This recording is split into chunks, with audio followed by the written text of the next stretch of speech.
The Versus Indie Cross slash Crossed Out mod just dropped, and in this video, I want to go over the backstories of each of the main characters and also explain their nightmare form and how it came to be. Now, in order to do this properly, I will have to use some clips from the original Indie Cross mod because obviously this is where the Crossed Out mod originated from. Let's start out by talking about how Boyfriend ended up in this situation and why he's fighting against Cuphead first in this mod. Now, as shown here in the original Indie Cross mod, Boyfriend found himself trapped in this kind of void where these red portals are opening around him. It's obvious that Boyfriend doesn't know what's going on because he is actively trying to get away from these portals. But as you can see here, he's not fast enough, and he also doesn't have the assistance of Girlfriend to help him get away. When he is caught, he is teleported to a new universe, and we soon realize that it is the world of Cuphead. Something that was interesting in the original Indie Cross mod is that Cuphead seemed to be looking for the portals, and when he sees Boyfriend actually falls out of the portal, he is ready to fight because he believes that these portals, and I guess Boyfriend in a way, is a threat to the Inkwell Owls. Now, some of you may see Cuphead and think he is weak if you're not familiar with him, but let me give you his backstory. Cuphead is the main protagonist of the video game called Cuphead and Mugman. Mugman being the blue cut that we see in the original mod, and also an important factor here is that Mugman is a part of the reason that Cuphead becomes Nightmare Cuphead. And if this is your first time being introduced to these characters, it may not look like much of a threat, but in reality, Cuphead and Mugman are both extremely powerful. In their video game, we see that they lose a bet with the devil, and basically, instead of losing their souls, they have to go out and become his enforcers, which means that they have to go around the island and basically beat up people who owe the devil money. Now let's just say that most of these enemies were way more formidable than Boyfriend. And this is why in the original Indie Cross mod, Cuphead nearly kills Boyfriend. And this is where we actually are introduced to Nightmare Cuphead. Cuphead was so hell-bent on killing Boyfriend that he actually ended up hitting his own brother instead and killing him. Cuphead tries to keep his brother's spirit from moving on, but is unable to, and of course this causes him to fall into a pit of despair. While Cuphead is devastated by the loss of his brother, the portal seems to sense his weakness and sends these red beams of light around him. The red beams of light seem to corrupt Cuphead, also turning his skin black and his eyes these bright pink.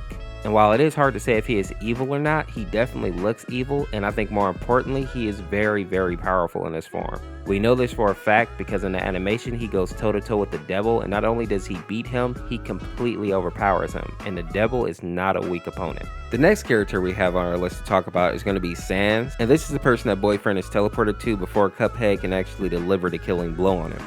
Now, it seems that Boyfriend is specifically teleported to a room called the Last Corridor. Now, for those of you who haven't played Undertales, you probably don't know why this place is important, but the Last Corridor is actually known as the Judgment Hall. And basically there's two different routes here. There's the neutral route and there's the genocide route. And if you're on the neutral route, this is where Sans basically judges the protagonist on their actions and earned XP. And if you're on the genocide route, this is where Chara aka Frisk has to fight against Sans. I'm assuming most of you probably know this battle. You've probably seen some type of reenactment or animation of it on YouTube because it's super popular. Now in the original mod, we can see Frisk and Chara actually trying to attack Sans, but in this mod, we don't actually see that. It's just Sans versus Boyfriend. Now what is interesting about Sans in this mod though is that he claims that he is hired to kill Boyfriend, but in the end they actually end up gaining respect for each other and becoming friends in a way, which isn't too surprising considering that we are talking about Sans here. Now something I find interesting about Sans here is that his nightmare transformation doesn't have anything to do with Boyfriend technically. Sans gets the ability to turn into Nightmare Sans when he's actually fighting against Ink Bendy. Something interesting about this fight is that Sans is actually holding his own for a while, but the strength, speed, and just pure animalistic fury of Ink Bendy turns out to be too much for Sans, and Bendy literally ends up punching a hole right through Sans' chest.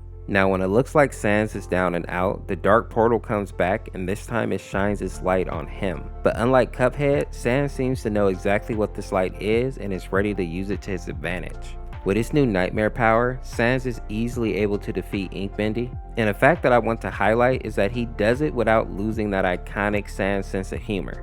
I think the animator Moro did a great job of keeping Sans' personality in this animation. Now a scary fact to consider here is that at some point Ink Bendy is going to be able to get his revenge, because I know Moro isn't done with his animations yet, and obviously we still need to see Nightmare Bendy. And I honestly believe that if Ink Bendy and Sans are on even footing again, Bendy is probably going to have the upper hand on Sans just like they were in the regular fight. Put down in the comments who you think will win in the fight, Nightmare Ink Bendy or Nightmare Sans. The last major character that we need to talk about is going to be Ink Bendy. Boyfriend basically gets transported to the Bendy universe, and more specifically, it looks like he's in the studio. Now, for those of you that don't know, Ink Bendy is basically the main antagonist of the Bendy franchise and a failed attempt at actually creating the studio's popular mascot, Bendy. Basically, they wanted to bring the cartoon character to reality, but it turned out being defective alongside with several other physical cartoon characters due to them lacking a soul. Ink Bendy is actually more of a demon than a mascot, and he basically threatens anybody that comes within his area. In reality, threaten is probably too tame of a word. What I mean to say is that he'll viciously chase down whoever he sees and pummel them to death. We see this in the original mod where he literally chases Boyfriend all around the studio and almost kills him. He's basically throwing him through walls and slamming him into the ground. And to a lesser degree, we see it in the Cross Out mod as well, where Bendy is literally chasing Boyfriend, and we know what he'll do if he gets his hands on him, because Ink Bendy has no mercy. Now, Nightmare Bendy is interesting because his background animation hasn't been released yet, but I think we can probably guess as to how he will gain his nightmare form. We know that Moro is going to finish the animated battle between Bendy and Sans at some point, and since Nightmare Sans completely dominated Ink Bendy, it makes sense to believe that Ink Bendy will get his nightmare form so that he can actually go toe-to-toe with Sans in their rematch. Now, I put my money on Bendy, but as I said earlier, let me know who you think wins that fight. Now that we talked about the main characters, there are two side characters that pop up in the Crossed Out mod that I want to cover real quick. Some of you may have noticed that there's a person in the background of the Bendy song, and this person's full name is actually Sammy Lawrence. He is a minor antagonist in the Bendy and the Ink Machine games, and he also worships Ink Bendy. The lore tells us that Sammy was actually the music department director at Joey Drew's studio, managing the orchestra and sound recording. It's currently unknown why he became trapped in the studio, but at some point he was corrupted by the ink from the ink machine and turned into a humanoid monster.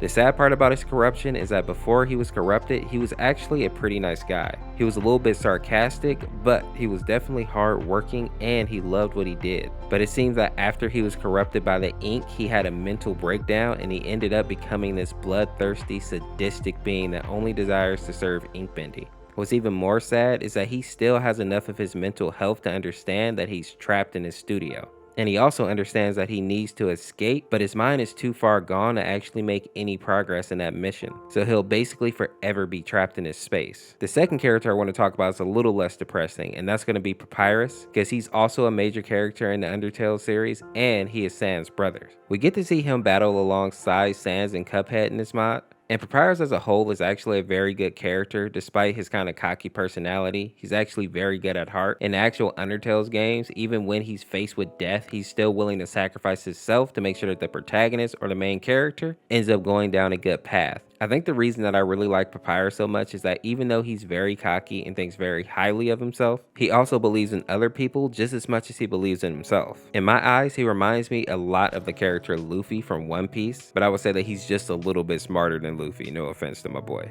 If you enjoyed this video, make sure to check out this video where I go over all the canceled characters in the Sonic build, or check out this video where I cover the Mistful Crimson Morning mod. Thank you for watching. This is Orseofkorse. Peace.